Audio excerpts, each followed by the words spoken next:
Ahora te escucho. Ahí me escuchás. Perfecto. Muchísimas gracias, mil disculpas. No escuché tu presentación. Mil disculpas. Así que, Estamos acostumbradas ya en estos tiempos de tecnologías extrañas que no eran lo acostumbrado. primero que todo, quiero agradecerte que hayas aceptado nuestra invitación. Para nosotras es algo grandioso, es desde el área de la mujer, como te comentábamos antes, y para la gente que nos está viendo, el área de la mujer es incipiente. Este año comenzamos con esta área y bueno, estamos trabajando en diferentes casos, en políticas públicas. Nosotras, te comentamos, estamos realizando atención primaria junto con otras profesionales. La verdad, estoy agradecida al equipo que tenemos y bueno, obviamente la municipalidad que llevan sus funcionarios, intendente y de ahí baja el organigrama, agradecidas a todas y a todos que nos bancan a las mujeres. No, tienen la obligación de hacerlo. Nos han tenido tantos siglos calladas que ahora nos hablamos todo.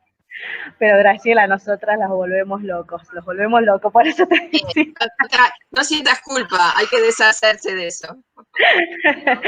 Así que, bueno, para la gente que nos está viendo, Graciela nos va a comentar la historia del 25 de noviembre, una historia que nos marcó a todas las mujeres y para las que tenemos un público que es novedoso acá en la Ciudad de La Punta, hay mucha gente que no sabe la historia, hay mucha gente que no sabe tampoco los tipos de violencia, así que es muy importante que esta charla vos nos comentes cómo es el 25 de noviembre.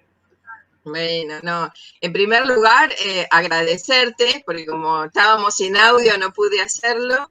El honor es mío que me inviten y todo lo que participar, sobre todo en las provincias, donde ahora no podemos estar viajando, pero es muy importante mantener el contacto de todo el movimiento de mujeres nacionales. Y entiendo que las actividades que en estos días se realizan en tu provincia son muy importantes, sobre todo considerando que San Luis está preparando el 35 Encuentro Nacional de Mujeres, o sea que es el principal instrumento organizativo que hemos construido durante 3 décadas. Tienen ustedes la responsabilidad nada sencilla de así que bueno, esperemos que el 2021 la pandemia nos dé un poquito de respiro, si está la vacuna, para que miles podamos estar abrazándolas. Así que bueno, gracias y todo el apoyo para la organización del encuentro. Excelente, sí, la ciudad de La Punta, te comento, queda a 15 kilómetros de capital, así que imagínate, ya estamos al tanto y esperándolas, porque acá las vamos a abrazar también. Bueno, será un gusto como todos los años. Nosotras cuando hicimos el primer encuentro nunca imaginamos que iba a tener ese desarrollo. Ni estaba en nuestra posibilidad el pensar que 3 décadas después iba a seguir desarrollándose y con tanta masividad y con tanta incorporación de jóvenes. O sea que para nosotros es todo un placer ver cómo esto crece y cómo las más viejas vamos dejando en manos de las jóvenes toda esta trayectoria.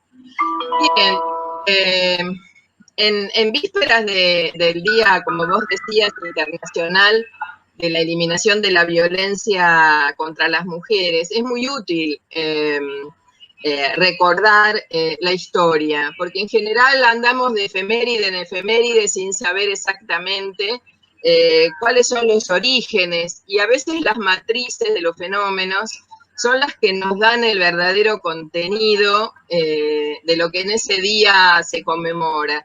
En este caso me parece que es importante, sobre todo aludiendo a esto que yo decía de las más jóvenes, que sepan que la década del 60, particularmente en América Latina, estaba toda recorrida por dictaduras cívico-militares.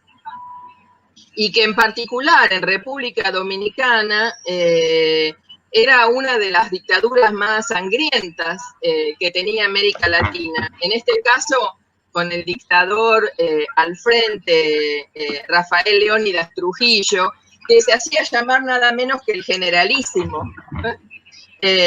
O sea que en esto un parentesco cruel con el homónimo generalísimo Franco, lo cual ya daba el perfil de cómo era su comportamiento en relación a la crueldad y al genocidio que estaba haciendo en su propio país. En este sentido, me parece que es importante entonces saber que esta dictadura de Trujillo duró 30 años. 30 años le llevó a los dominicanos y dominicanas derrotar a Trujillo. Y en esa derrota es muy importante la participación de las hermanas Mirabal, Minerva, Patricia y María Teresa, que fueron parte de ese pueblo dominicano que luchó por su libertad. Y en particular ellas ponían una gran militancia política para enfrentarlo. Y fueron encarceladas, fueron torturadas, sus maridos fueron encarcelados, inclusive alguno de ellos fue asesinado. O sea que las represalias que Trujillo tomaba eran muy fuertes. Al punto tal de que la pasión de una de ellas, de las hermanas, en particular Minerva, que voy a leer, dicen las fuentes, que llegó a decir: si me matan, sacaré los brazos de la tumba y seré más fuerte que ellos. O sea que esa era la pasión que estas hermanas le ponían a la lucha por la libertad en República Dominicana. Fuera de la cárcel, Trujillo hizo de todo para precisamente convertirlas en un ejemplo, para atemorizar al pueblo de lo que no debían hacer. Por lo tanto, frenar a toda la oposición las tomaba a ellas de ejemplo para impedir su lucha. En oportunidad de visitar a sus esposos que estaban encarcelados, saliendo de esa visita de la cárcel, fue interceptado el auto en el que viajaban y fueron asesinadas. Fueron asesinadas las 3 hermanas que iban en el auto y el chofer que las transportaba. Trujillo trató de hacer pasar como accidente de tránsito, pero eso no fue posible. La indignación popular creció de tal manera que ningún dominicano ni ninguna dominicana quedaron sin expresar ese repudio, al punto tal de que el levantamiento popular no pudo Trujillo frenarlo, y a los 6 meses del asesinato de las hermanas Mirabal tuvo que dimitir. O sea que una dictadura con 30 años de antigüedad, la memoria del homenaje a esas 3 hermanas logró que todo el pueblo dominicano se levantara en armas contra él. O sea que el valor emblemático que tiene la lucha, no solo para la República Dominicana, sino en primer lugar para todas las latinoamericanas, el ejemplo que dejaron las hermanas Mirabal ha sido muy fuerte. En aquel entonces se las conocía como las mariposas.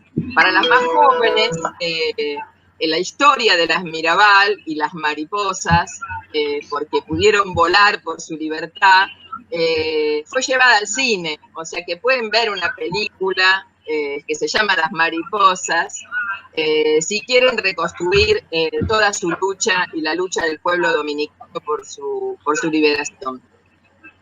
Esto hizo que en el año 1981, en el primer encuentro feminista latinoamericano y del Caribe que se hizo en Bogotá, en Colombia, las mujeres que estuvimos allí presentes planteáramos ese día, en homenaje a las Mirabal, como el Día Latinoamericano, en primer lugar, de lucha contra la violencia. Sobre todo porque, como bien decías vos antes, la violencia se expresa hacia las mujeres en todos los ámbitos. En este en particular, en el ámbito político, de manera física, psicológica, simbólica, en el ámbito laboral. No solo hay una violencia muy cruel que atraviesa todas esas, que es precisamente la violencia sexual, que es la que caracteriza el cruce con todas las violencias que vivimos. Por eso les aconsejaba que si ven la película van a ver precisamente este aspecto de la violencia política en la que Trujillo utilizó el acoso sexual contra las hermanas como una forma de represión específica que no hubiera hecho con un varón, sino que era propia de la persecución política, su oposición, el utilizar el recurso del acoso y la violación como una forma política de derribar a sus enemigos. Dentro de esta historia, le llevó el reconocimiento al resto de los países de América Latina y en particular a las Naciones Unidas, 18 años, entender nuestra lucha específica contra la violencia. Y recién en el año 1999, las Naciones Unidas entonces declararon el Día Internacional de Eliminación contra la Violencia hacia las Mujeres. Pero miren ustedes qué largo recorrido, ¿no? De la Eso te iba a decir. De la década del 60 hasta hoy, donde todavía, como bien decías vos, el flagelo de la violencia hacia las mujeres aún no lo hemos derrotado. Pero creo que es muy importante lo que a pesar de todavía tener pendiente esta lucha, hemos logrado. Porque hay un debate en este momento que es si la violencia está en aumento o si lo que hemos conquistado las mujeres es el poder hablar. El recuperar la voz para denunciar en voz bien alta, hacer las denuncias de lo que esa violencia significa para el cotidiano de nuestras vidas. Yo en particular creo que sí, que ha sido un gran avance el que nosotras lográramos un reconocimiento social de esta violencia que nos es propia por el solo hecho de ser mujeres en esta sociedad. A la vez es un fenómeno que a mi juicio también está en aumento. O sea que tiene los dos aspectos, el que las mujeres ya no nos callamos, ya no está en el orden de lo privado, sino que lo hacemos público y exigimos políticas públicas para eso, sino que también hay un aumento del sentido de la violencia patriarcal a manos de algunos varones.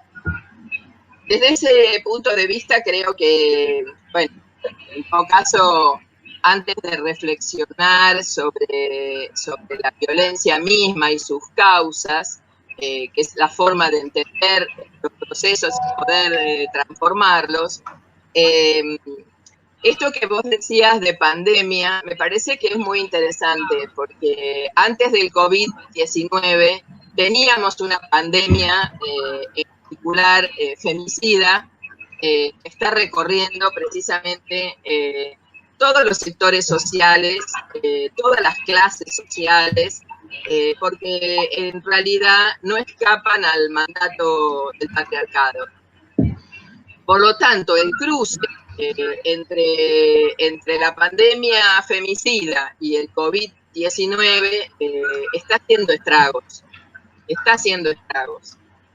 Y esto me parece que es la foto, si se quiere, más terrible de lo que nos está sucediendo hoy. Las estadísticas son a veces números, no reflejan exactamente lo que las mujeres vivimos, las consecuencias que quedan en las familias de esta situación, sobre todo si hay hijos en el medio, o a veces inclusive siendo ellos también víctimas del femicida. Pero el hecho del aislamiento, de la famosa ASPO, ¿no? Del aislamiento preventivo y obligatorio, hizo que las mujeres tuvieran que quedar muchas veces con antecedentes de violencia, quedar encerradas con su propio golpeador, con su propio violentador. Y esto me parece que no ha sido escuchado suficientemente por las políticas públicas, que están muy enredadas en burocracias y en mirar para otro lado, cuando en realidad precisamente de esto se está hablando de una emergencia, que no era solo una emergencia sanitaria, sino que era precisamente la combinación de estas dos pandemias. Visto desde allí, bueno, viste que hay varios registros que hace años se llevan de manera privada, ¿no? La Casa del Encuentro en Buenos Aires fue una de las primeras que empezó a llevar un registro de los femicidios y de la cantidad de denuncias que se recibían anualmente. Después se sumó Mumalá, después se sumó la oficina de la Corte Suprema a nivel oficial para tomar esos registros. Pero nos encontramos con que en realidad esos registros nunca coinciden en números. Y tiene que ver con los criterios que se aplican para el reconocimiento de que ha sido un femicidio. La categoría de femicidio es una categoría para el derecho, para la práctica del derecho penal, bastante reciente y muy poco comprendida por el Poder Judicial. Por lo tanto, entender que a una mujer se la puede llegar a matar por el solo hecho de ser una mujer y por su condición de tal tener ese trágico final, es muy difícil para entender al Poder Judicial, a los jueces, a los fiscales, a los abogados, que esto pueda ser. Así que muchas veces esta oficina de la Corte Suprema demora en poner a las carátulas finales, a las carátulas del juicio finales que se inician, poner en sus carátulas el hecho de ser femicidio. También es cierto que no cualquier asesinato de una mujer es un femicidio. Pero la demora en caratular como tal a esos casos es expresión de esto que yo digo de la incomprensión de la emergencia. Es decir, no se está entendiendo que no son casos aislados y que los números lamentablemente van en aumento año a año. Le voy a contar a quienes nos están escuchando las últimas cifras que tengo. Debo decir, aparte, que me llamó la atención que hace recién 15 días, y esto también habla de la demora, ¿no? En la comprensión de la emergencia. Recién hace 15 días salió publicado en el boletín oficial la resolución del Ministerio de Seguridad firmado por la ministra Sabrina Frederick, que resuelve dar creación al registro único nacional de denuncias sobre violencia. Y esa resolución va acompañada también de un protocolo de procedimiento con instrucciones al jefe de la Policía Federal para que haga las recomendaciones de cómo debe ser el tratamiento a las víctimas en casos de denuncia. Es el atraso que esto tiene. O sea, hablar primero, tantos meses después del ASPO, tantos años de lucha del movimiento de mujeres por ser visibilizada esta violencia específica, recién ahora aparece un protocolo del Ministerio de Seguridad con instrucciones a la policía de cómo debe ser, las recomendaciones de cómo debe ser ese tratamiento. La verdad, habría que decirles que estamos agradecidas, pero llegan tarde, llegan muy tarde. Exactamente. Es terrible. Es como vos decías, Graciela, creo que fue en el mes de, no recuerdo, pero fue a mitad de aislamiento que también sacó el gobierno nacional un decreto donde se podía habilitar al acompañante de la víctima para poder ir a realizar la denuncia, donde teníamos un aislamiento preventivo desde enero hasta mitad de año, creo que sucedió ese decreto, y ya habían sucedido muchísimos casos de femicidio y muchos casos de que mujeres tuvieron que padecer esa seguridad patriarcal, ¿no? Eh, de no poder salir, dar una señal de ayuda. Eh, Muchas veces acá en la ciudad de La Punta hemos comentado que hay mujeres que ni siquiera el acceso al teléfono tienen. Sí, y sobre todo que en estos casos el acompañamiento es fundamental, porque ninguna mujer que ha sufrido una golpiza o ha sido víctima de una violación, por ejemplo, está en condiciones psicológicas, anímicas, de soportar sola esa situación. Por lo tanto, negarles el acompañamiento es volver a violentarlas. Ese es el punto que no se tiene en consideración. Hay una violencia institucional, hablando de tipos de violencia, hay violencia institucional de parte del Estado, muchas veces que se revictimizan nuevamente a las mujeres cuando llegan pidiendo ayuda. Bueno, les iba a comentar las últimas cifras. Para tener una idea de la dimensión de lo que estamos hablando. Al quedar aislada viviendo con su agresor, se puede cuantificar, por ejemplo, que más del doble han sido las denuncias en estos meses de aislamiento preventivo obligatorio. También se ha verificado que cuando el 75% de los 260 femicidios que se registran en lo que va del año sucedieron dentro de sus propias casas y que el 64% de esos 260 ha sido a manos de sus parejas o sus exparejas. De los 260 femicidios que llevamos en lo que va del año, 181 que han sido durante el aislamiento, el 44% había hecho denuncias.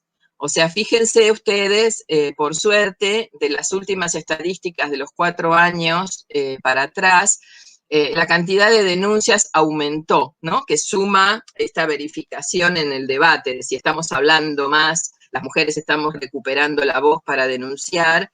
Es cierto que va en aumento, pero también es cierto que el 44% es un número muy bajo si se tiene en consideración el reconocimiento social que ya la violencia tiene. Creo que lo que está siendo cuestionado es la propia justicia. Si es el camino, se pregunta más de una mujer violentada, si es el Poder Judicial el mejor camino para resolver su problema, cuando no le resuelve en lo inmediato a veces la salida de ese hogar, la salida del violento del hogar, una vivienda, un trabajo para poder independizarse con sus hijos. O sea, creo que hay cierta desconfianza de las mujeres de que frente a una denuncia, incluso la situación de violencia con el agresor no recrudezca y llegue a situaciones mayores. O sea que el 44% solamente con denuncias previas todavía es muy bajo. Al mismo tiempo, hemos tenido casos terribles de reiteración de denuncias, 10, 12, 13 denuncias y termina en femicidio. Esto me parece que justifica de alguna manera la respuesta social. O sea, la respuesta que no da el Estado en políticas públicas o que no da el Poder Judicial en lo inmediato, cuando uno va incluso a la oficina de violencia doméstica, la OVD aquí en Capital, que depende de la Corte Suprema de Justicia, bueno, ante la falta de esa respuesta, hay una respuesta social. En primer lugar, de las propias mujeres, ¿no? Que se expresan desde el 2015 con más fuerza y masividad en el Ni Una Menos. Y con gran protagonismo de jóvenes, como decíamos hace un rato. No solo en la marea verde se expresan las jóvenes, que a veces dice, bueno, no, las jóvenes han salido a la calle por el derecho al aborto. No, las jóvenes están saliendo masivamente en el reclamo de todos los derechos y reivindicaciones que tenemos las mujeres.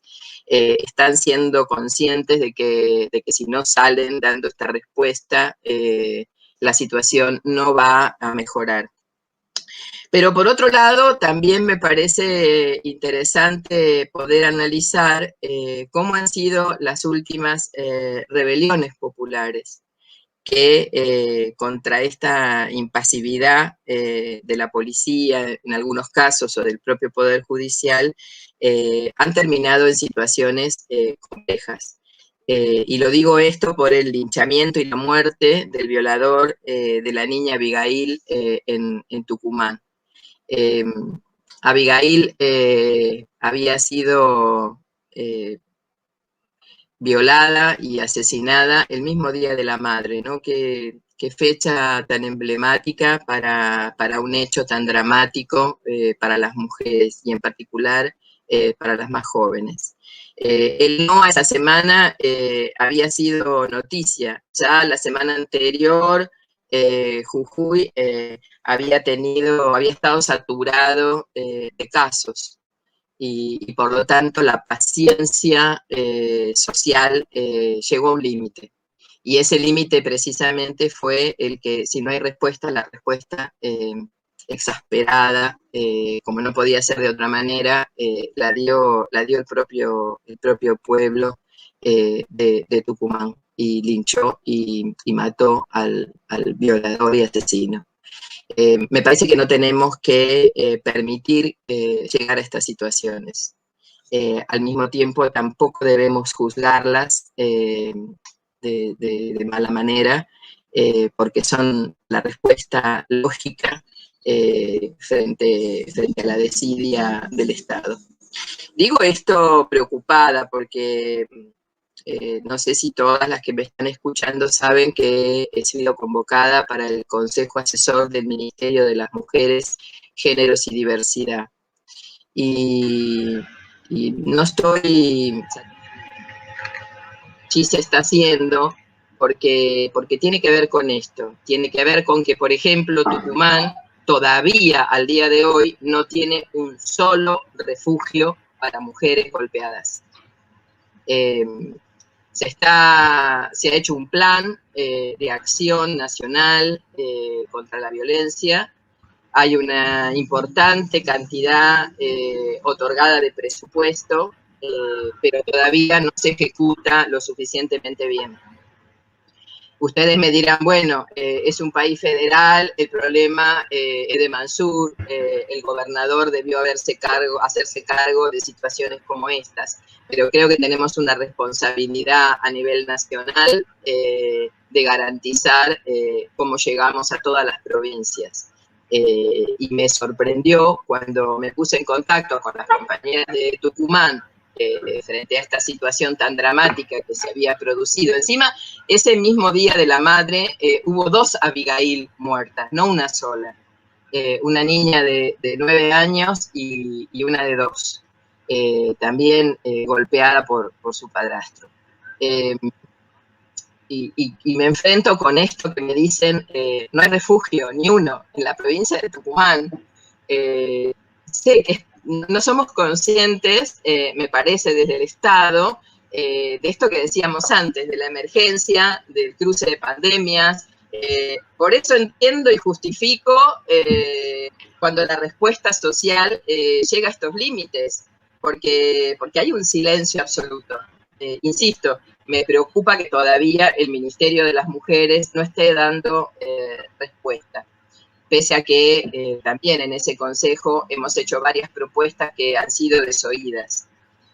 Por ejemplo, el incluir la prostitución como una forma de violencia, o la posibilidad de, para los cuidados, se está pensando en un proyecto de ley, cuando en realidad tenemos leyes, porque si hay algo que las mujeres hemos conquistado en las últimas décadas, son legislación. El problema es que muchas de esas legislaciones después no son prácticas. Nosotros tenemos todavía la ley de contrato de trabajo con el artículo que habla de las casas cunas o las guardias en los lugares de trabajo para que las mujeres puedan dejar sus hijos sin reglamentar. O sea que no haría falta una ley nueva, haría falta reglamentar y hacer que sean vigentes las que existen. Recién hablábamos del Poder Judicial, ¿qué decir de la ley Micaela? O sea, tenemos la ley Micaela para capacitar a los funcionarios públicos y estamos diciendo que todavía jueces, fiscales y abogados no entienden lo que es un femicidio. Y la ley Micaela se está aplicando solo de manera virtual, en un pequeño video, como quien va a sacar un registro del automotor de poco tiempo, y esa se considera la capacitación Micaela. La verdad que deja mucho que desear si pensamos que los cambios y las transformaciones en el orden de la cultura y lo social son de muy largo aliento. Y necesita todavía, después de 14 años, la ESI, la famosa educación sexual integral, después de 14 años, sigue siendo resistida y lleva mucho atraso. Por lo tanto, suponer que se puede resolver de manera burocrática o formal situaciones de tal complejidad es un engaño, es fantasmagórico pensar que para las mujeres va a alcanzar con una ley que después es simplemente un papel y que no se corrobora en la práctica. O sea que a mí me parece que debiéramos poder entender que en el análisis de las causas de la violencia en general, es constitutiva de todo orden opresivo, no solo hacia las mujeres. Hay explotación, hay represiones, hay hambre, hay guerras de dominio en el mundo. Dentro de todas esas violencias, esta es una violencia que se inscribe en el cuerpo de las mujeres. Es una violencia que está en el marco de una sociedad violenta. Y me parece que tenemos que poder entenderla desde ahí. Por lo tanto, entender, comprender los fenómenos desde el punto de vista histórico, esto que ustedes me convocaron arrancando por el 25 de noviembre, que no quede en una fecha, sino que quede precisamente en este registro histórico, que es lo que hace conocer cómo son los procesos de profundos y de largo aliento. Entender los orígenes de la historia de la violencia es entender nuestra propia historia de opresión. Ese es el fondo del debate.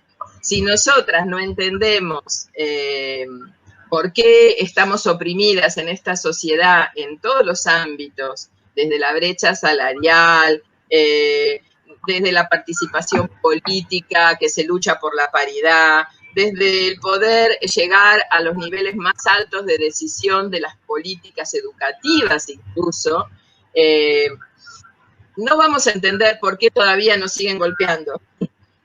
Entonces me parece que es muy largo, no es para una charla, es sobre todo para convocar a las jóvenes a que estudien mucho. El paso, ¿no? En esto, la antropología y la historia, las feministas nos ha ayudado mucho a poder entender ese largo proceso de construcción del feminismo en la modernidad, en el siglo XVIII. Por lo tanto, llevamos más de 2 siglos, las mujeres luchando y tratando de entender cuál es el origen de nuestra opresión. por qué nos ha tocado y no es natural, sino social, histórico, el lugar que en la sociedad tenemos. Y para poder desarmar algo, eso es como un médico, si hace un mal diagnóstico, no va a poder aplicar una buena terapéutica, y para un proceso canceroso no puede dar aspirina. Entonces, que nosotras hagamos un buen diagnóstico y entendamos el por qué y cuál es el origen y el proceso que eso ha tenido, nos va a ser útil para poder encaminar nuestras luchas a futuro, que las tenemos y van a ser de muy larga duración también. O sea, no piensen que es sencillo y que está a la vuelta de la esquina. Es muy complejo y va a requerir de acumular mucha más fuerza que la que hoy tenemos. Que es un fenómeno universal. El patriarcado está recorriendo a toda la humanidad y a todas las culturas, en más o menor medida en las formas en las que se expresa, pero es un fenómeno universal, que devino de la división sexual del trabajo. Ustedes piensen que el patriarcado tiene nada menos que la friolera de 10.000 años. El origen del patriarcado nace con posterioridad a que los sistemas de parentesco, y ahí me ayudo con la antropología, los sistemas de parentesco cambiaron de la matrilinealidad, porque no se podía saber en aquel entonces quién era el padre, pero sí seguro se sabía quién paría, a los sistemas de parentesco patrilineales. Para saber exactamente, en un proceso de acumulación de riqueza, cuando ya está desarrollada la agricultura y la ganadería y se puede acumular, ya no se sale solo a recolectar o a cazar, es muy importante, y aparece esa figura de la herencia que hoy a nosotros nos parece tan natural, pero que en realidad es el producto del desarrollo social. Pero para poder desarrollar esta figura de la herencia, ahora sí había que saber exactamente quién era el padre. Para saber quién es el padre, hay que controlar el cuerpo de las mujeres, porque es la única forma de tener la certeza. Hoy tenemos ADN, pero piensen ustedes, en el origen del patriarcado hace 10.000 años no teníamos ese recurso. Por lo tanto, el único recurso posible que se dieron los varones, y en particular los varones con poder de acumular, fue controlar el cuerpo de las mujeres y su capacidad de reproducción.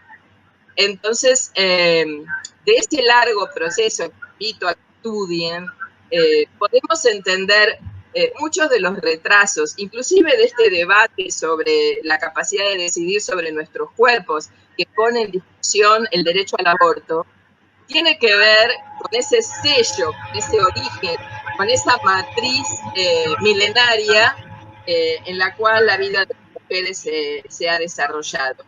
Y en esto me parece interesante entender que ya inclusive en los estudios antropológicos de fines del siglo XVIII y el siglo XIX en particular, con el materialismo histórico y el marxismo, hizo entender que coinciden la explotación de clases con la explotación de los hombres por las mujeres. Y entonces desde allí uno puede comprender la alianza que existe de manera funcional entre el Estado y el patriarcado. Porque el Estado viene a regular la vida de explotación de unos por otros. Esclavitud, feudalismo, capitalismo, son formas de explotación no solo hacia las mujeres, hacia los propios varones entre sí. Y para eso está el Estado, para regularlos. Pero el Estado se alía con el patriarcado para poder llevar adelante su tarea. Por eso son tan importantes las políticas públicas y lo que las mujeres podemos avanzar en ese terreno. Desde ese marco general de referencia histórica, es que creo que quizás ustedes en alguna oportunidad me han escuchado plantear que el tema de la violencia no es un problema de las mujeres. Más que un problema de mujeres, en realidad entonces deberíamos decir que estamos frente a un gravísimo problema de los varones, y de todos los varones.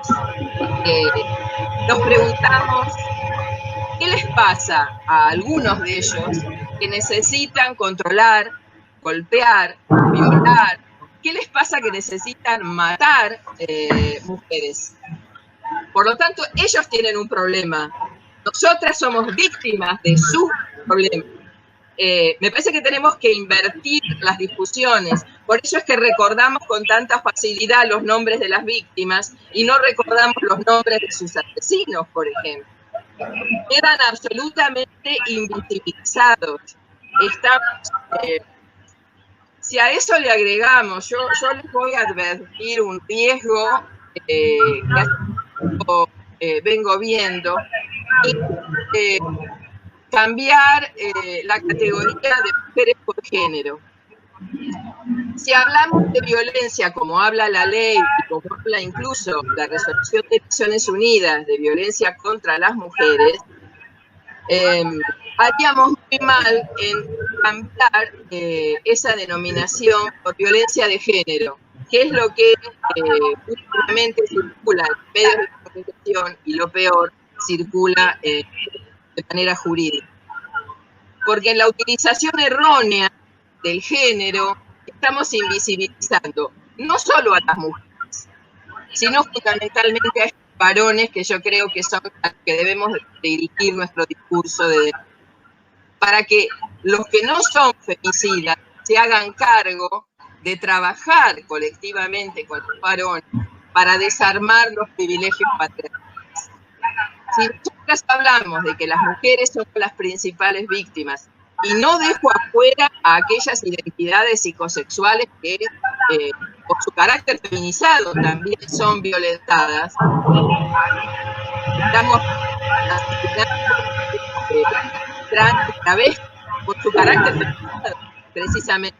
Por lo tanto, reivindicar esta idea de que es a las mujeres a las que debemos salvar y a aquellas identidades feminizadas a las que debemos salvar de la violencia de los varones, no nos ayuda a esconder estas categorías atrás de la categoría de género, que entre otras cosas tanto debate genera, según las concepciones con las cuales se dicen.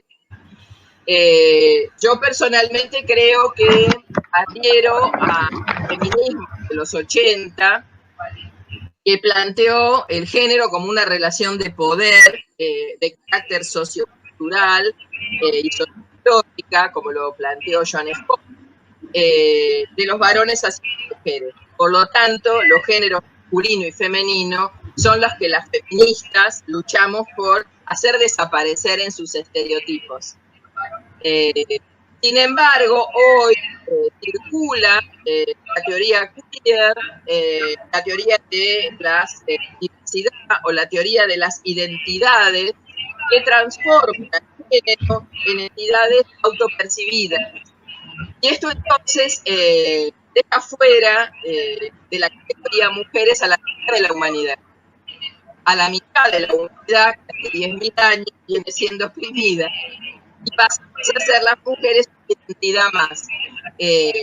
Lo que le quita precisamente feminismo y a la categoría de género y al patriarcado es su carácter y su concepción verdaderamente subversiva de situación social de opresión. Y entonces lavamos, todo vale igual, los géneros se multiplican y pueden ser todos los que nosotros queramos y necesitamos. El patriarcado es solo un hecho heteronormativo, cuando en realidad sabemos que el patriarcado es mucho más que eso. El patriarcado es un sistema político de opresión, y por eso hablábamos de los tipos de violencia.